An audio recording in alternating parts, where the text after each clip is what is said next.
Esto es Lenguas para Todos. Yo soy Jerónimo Roset y les doy la más cordial bienvenida a Let's Go, nuestras clases de inglés. El día de hoy es la tercera y última parte del tema de la conjugación de los tiempos verbales, su uso y sus estructuras gramaticales. Recuerda que en Let's Go compartimos contigo herramientas para la comunicación en lengua inglesa. Y para ello está con nosotros el maestro Raúl López Acero. Comenzamos. Let's Go.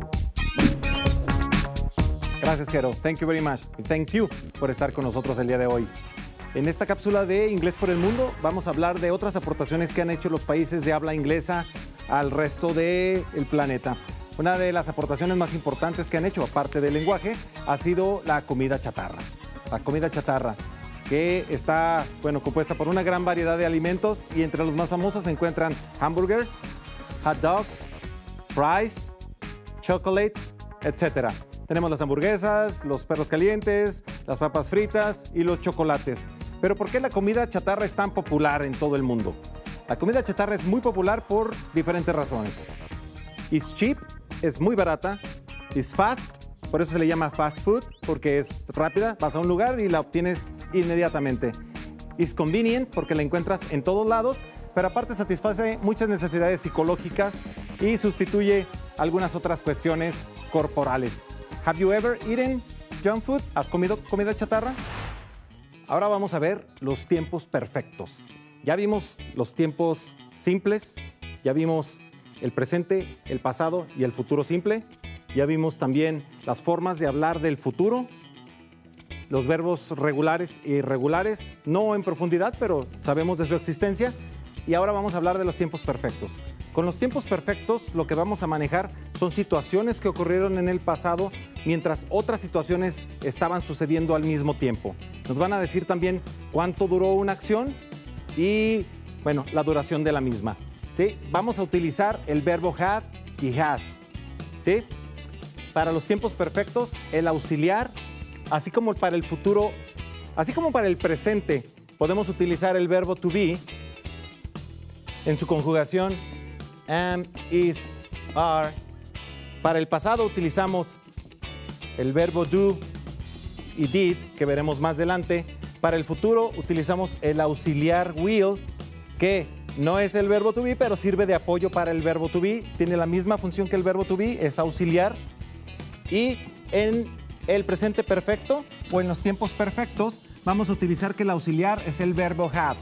Aquí el verbo have no tiene la misma acción que expliqué anteriormente. Aquí no significa tener, aquí no significa pertenencia. Aquí significa, en español lo traduciríamos como haber. Como haber. ¿Sí? Entonces tenemos los pronombres personales I, you, he, she, it, we, you, they. Y vamos a hacer la conjugación del verbo have. La conjugación del verbo have, aunque aquí signifique haber y no tener, se conjuga de la misma manera. I have. Recuerden la pronunciación del verbo have, no es have, es had, have. I have, you have, he, she, it has, we, you, and they have. Y lo que vamos a hacer para formar una oración, tenemos los pronombres personales, el auxiliar have, has, y vamos a utilizar los verbos, pero no en su forma simple. Los verbos van en pasado participio. Todos los verbos se conjugan en su forma simple, en pasado y en pasado participio. ¿Sí? Vamos a ver el pasado participio de algunos de estos verbos. Como no hemos visto los verbos regulares e irregulares en profundidad, solamente voy a tomar algunos de estos para dar los ejemplos. Tenemos el verbo jump. El verbo jump en su forma simple, jump. En pasado, jumped, porque es un verbo regular. Y en pasado participio tiene la misma forma de el pasado, jumped. Entonces, nos deshacemos de esto y para formar una oración en el tiempo perfecto, utilizamos I o you, cualquier pronombre personal que quieran, la conjugación del verbo have más el verbo participio. En este caso tendríamos jumped. I have jumped. Yo he saltado. La terminación de los verbos en pasado participio en español es el equivalente a ado, ido, to, so y cho. Esto no es inglés, esto es español. ¿Sí? Pero es la terminación que tienen en el español los verbos en pasado participio. Entonces, I have jumped, yo he saltado. Si alguien te pregunta, what have you done while I was away? ¿Qué has hecho mientras estaba fuera? Y si tú estuviste saltando, podrías decir, yo he saltado la cuerda. I have jumped rope.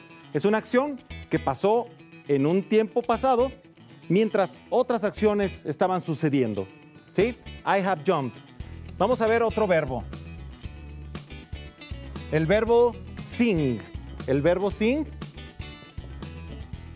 es en su forma simple, sang en su forma en pasado y sung en el pasado participio.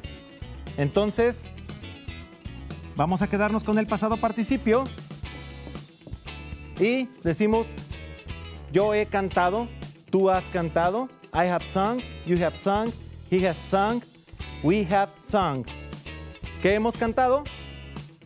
Puede ser, yo he cantado, si te preguntan si has realizado la acción o si has cantado, no sé, algún estilo musical, por así decirlo.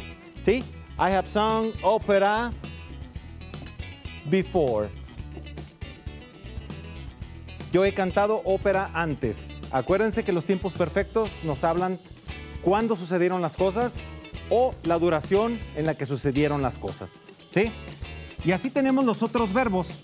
Como no quiero complicar un poquito porque no he explicado las diferencias de los verbos en presente, pasado y pasado participio, voy a explicar solamente uno o dos más. El verbo eat. Eat es el verbo en su forma simple. En el infinitivo sería to eat, pero el verbo en su forma simple es eat. En pasado es ate. Y en pasado participio, eaten. Para expresar que hemos comido algo, hablábamos de la comida chatarra anteriormente. Si ustedes, y les pregunté al final, ¿han comido comida chatarra? Ustedes responderían, yes, I have eaten junk food. He comido comida chatarra, ¿sí? Tenemos también los tiempos perfectos, tienen diferentes estructuras gramaticales. Ese es el presente perfecto, el que acabo de explicar, es el presente perfecto. Existe el pasado perfecto.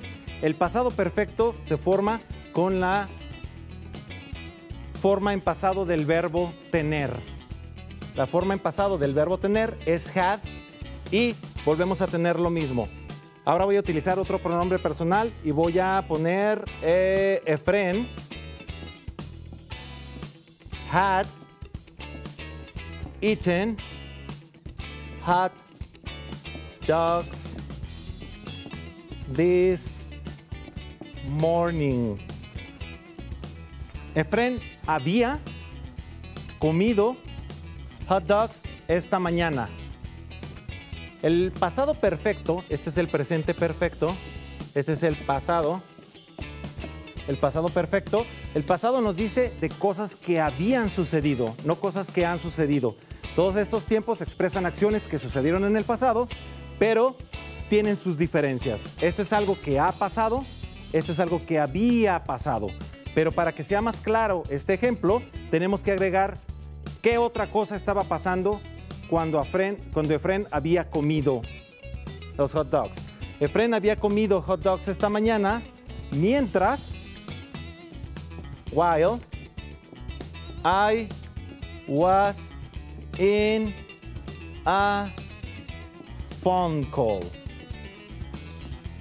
Él había comido hot dogs esta mañana mientras yo estaba en una llamada telefónica. ¿Sí?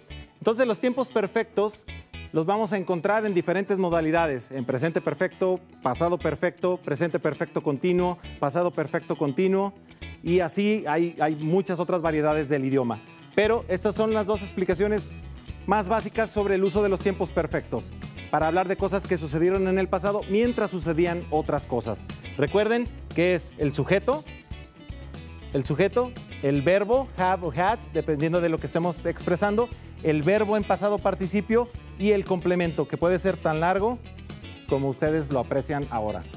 ¿Sí? Muchísimas gracias, espero que haya quedado claro y nos vamos a la siguiente sección. Después de nuestra clase aquí en Let's Go con el maestro Raúl, es momento de conocer un dato interesante sobre el tema del día de hoy, Raúl. Sí, gracias, Gero. ¿Sabías tú que el dramaturgo inglés Shakespeare, que escribió obras tan memorables como Romeo y Julieta, Otelo y muchas otras, inventó más de 1,700 palabras en el idioma inglés? Cuéntanos. Bueno, él al escribir sus obras se dio cuenta de que no tenía suficiente vocabulario porque al año se agregan 4,000 palabras nuevas en el idioma inglés. Entonces él no tenía suficiente vocabulario para escribir sus obras y expresar lo que quería decir e inventó más de 1,700 palabras. Entre ellas la palabra addiction, que quiere decir adicción, la palabra archivillano, ¿sí? Que está compuesta por la palabra arquero y villano, o sea, una persona que es vil. También inventó la palabra champion, que es campeón, la palabra torture, que es tortura, y la palabra worthless, entre muchísimas otras. Worthless, que quiere decir inútil, que carece de valor, ¿sí? Algo que no te sirve para nada.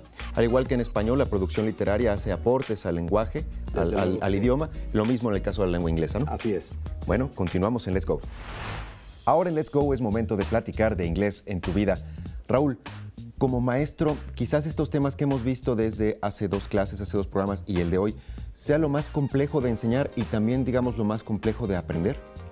Bueno, los tiempos perfectos son difíciles de entender, pero hay cuestiones mucho más complejas en el idioma que veremos después. Pero los tiempos perfectos, los verbos que tienen más de un significado son siempre muy complejos de entender y de aplicar correctamente.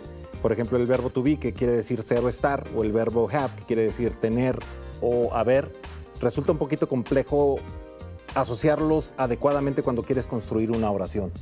Es porque también no hay, digamos, en nuestro idioma, en el español, equivalencias en esas conjugaciones, o en esa forma de expresar el tiempo. Exactamente. Bueno, sí hay, pero no pertenece al mismo verbo. El verbo tener es uno y el verbo haber es otro completamente diferente. Cuando lo asocias, de repente los alumnos tienden a confundir si estás hablando de los posesivos o si estás hablando de algo, de alguna acción que hayas realizado, etcétera. Pero sí hay cuestiones mucho más complejas del idioma. ¿Y hay algunas estrategias o, digamos, lineamientos que tú hayas seguido que hayan facilitado compartir esto con Lazo a los alumnos? Claro que sí. De hecho, el que entiendan cómo se forma una estructura gramatical, y no sé si lo has notado, pero sí, desde que empezamos con el verbo to be, todas las estructuras en oraciones afirmativas, negativas, interrogativas, sus respuestas cortas, afirmativas y negativas, todas siguen la misma estructura. El verbo, el sujeto va siempre en el mismo orden, el verbo va siempre en el mismo orden, el complemento va siempre en el mismo orden, entonces eso facilita mucho la comprensión para desarrollar de manera escrita, de manera hablada, el lenguaje. Y por último, Raúl, ¿algún consejo para quien quiera aprender ya estas estructuras un poco más complejas del idioma? Lo importante es aprender los verbos. El vocabulario es vital, por eso estamos trabajando con mucho vocabulario, por eso estamos trabajando con las estructuras, porque si no tienes palabras, puedes entender la estructura gramatical, pero si no tienes palabras para expresarlo va a ser complejo. La práctica es lo más importante. Muy bien, muchas gracias, Raúl. Continuamos, esto es Let's Go. Pues llegamos al final de otra emisión de Let's Go, nuestras clases de inglés de lenguas para todos. Quédense con nosotros en la siguiente emisión. Recuerden que en Let's Go compartimos con ustedes herramientas básicas para la comunicación en lengua inglesa. Si tienen alguna duda, alguna pregunta o algo que sugerirnos, pueden escribirnos al correo electrónico que está apareciendo en pantalla. Muchas gracias, nos vemos en la próxima. Let's Go.